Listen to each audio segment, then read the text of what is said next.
break every stronghold.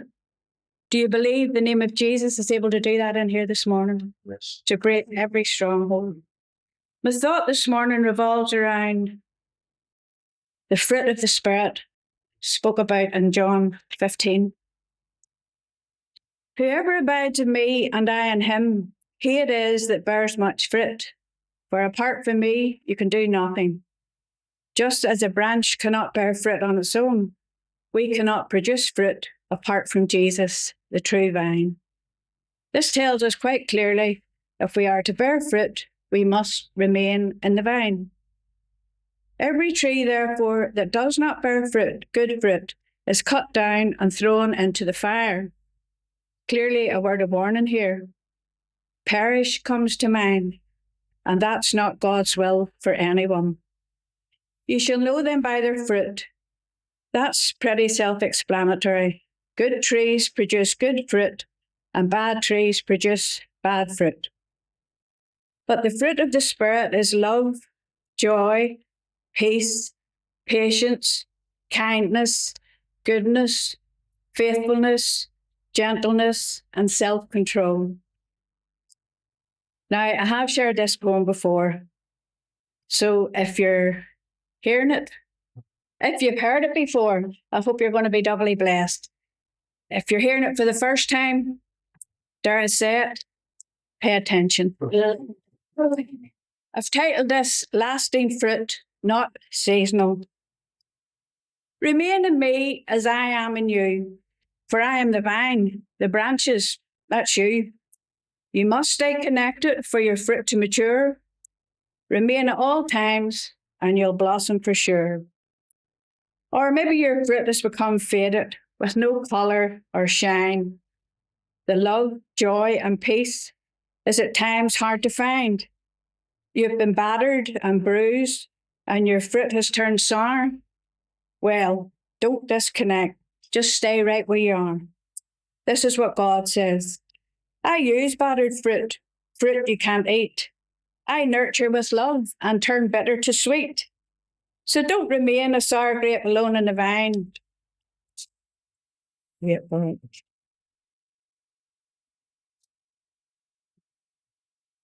Long to be with the clusters, they make much sweeter wine. Just hang right in there, stay connected to me. Don't dare separate, for there's consequences, you see.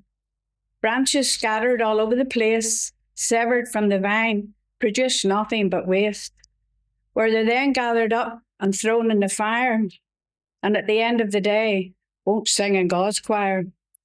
But branches growing together are so much stronger when entwined, drawing strength from one another because they're connected to the vine. Now, this requires some patience. Well, really quite a lot.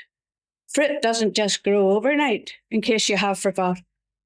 Add a little kindness too. It goes a long, long way, and also helps the fruit to grow stronger day by day. Self-control is required as well. You must handle fruit with care. And don't become too greedy. The fruit's for all to share. Be gentle too. Don't domineer, causing fruit to shrivel up with fear. Just remember in your growing who it is you have to please. Remain in him and bear much fruit and mature into big, strong trees. Psalm 1 came to mind there. With healthy fruit that's always ripe, branches laden low, not with the result of perishable fruit, but with fruit that's good to go. That's the fruit that God requires. That kind of fruit is pleasing. Fruit that lasts no matter what, in and out of season.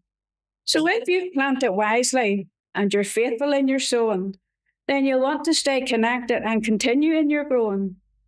And work to have it on display, morning, noon, and night. Don't worry if others box theirs up. You keep your own fruit ripe. Remember, God's the gardener. It's him who tends the fruit. And it's not his will that any should be severed from the root.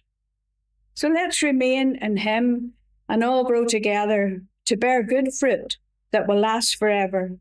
Then on the day of harvest, when the gardener's doing his rounds, let's be the fruit he's looking for, not scattered on the ground, but connected to the tree of life, each individual limb, secure, both ripe and ready, to be handpicked by him.